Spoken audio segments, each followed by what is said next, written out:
everyone, this side Dr. Bharti, Principal, Faculty of Physiotherapy, RPIIT Campus Karnal. So, in this video, today I am going to discuss about critical analysis of journal article or critical appraisal of journal article. Why I chosen that topic? Because this is the one of the interesting topic for the research studies. For our beginners who are decided to go further research, or they must know how to read that particular article. So when we read or when we decide to search some particular article, we must know how to critically analyze the same. So critical appraisal of the research. So there are different steps in that is critical appraisal of the journal article.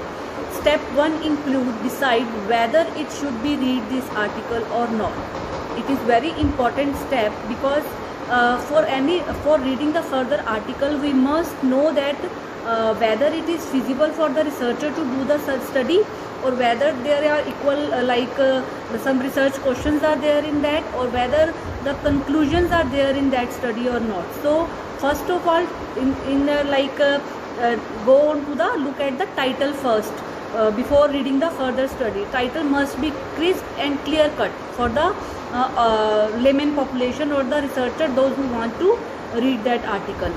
So look at the title, whether it is feasible for doing that particular study or it is useful for clinical practice as well. Suppose we are dealing with that stroke population, and it is very much feasible for the researcher to do the study. So, but if we are title is in that specifically PCA, that is the posterior cerebral artery syndrome, which is sometimes not feasible for the researcher to do the same. So think about it, that whether that study should be feasible for the researcher to do, or whether it is important or useful for the clinical practice as well.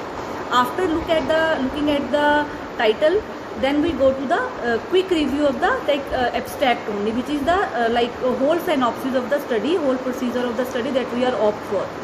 So for that abstract study, first of all we must see that whether that article will have some conclusion or not.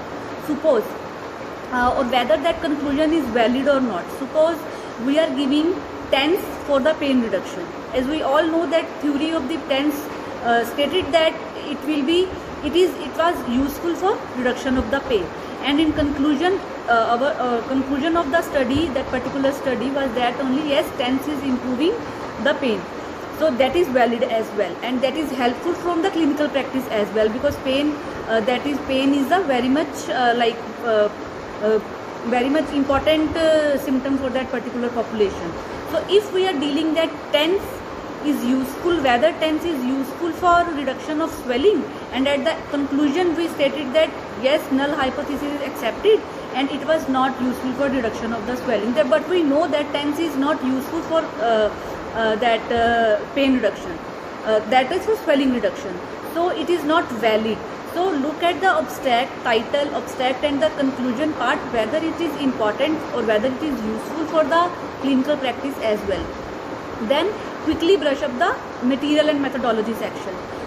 Why that quickly? Because we must know that the instrument we are using, the technology we are using, whether that population, the sampling we are using for conducting that study, it will be feasible or not.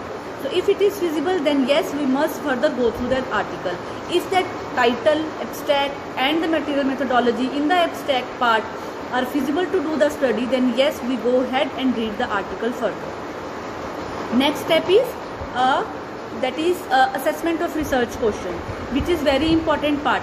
For every research study, we must have research question, that whether is there any effect of TENS for reduction of pain in osteoarthritis patient.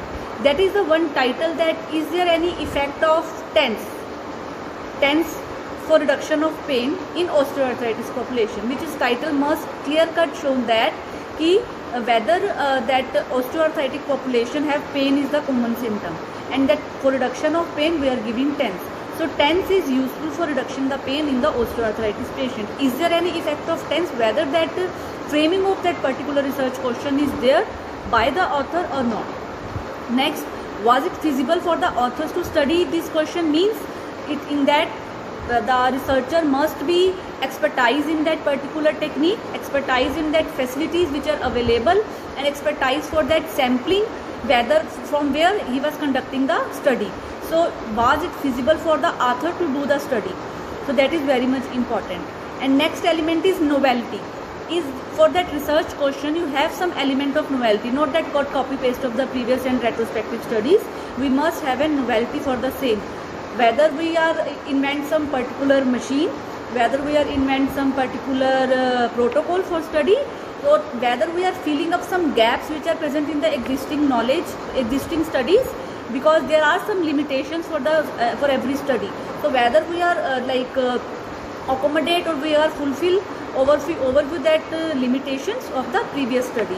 So there are different steps. So today we will discuss the two steps. First of all, whether it should be feasible for the researcher to do that study, and the research question will be properly framed.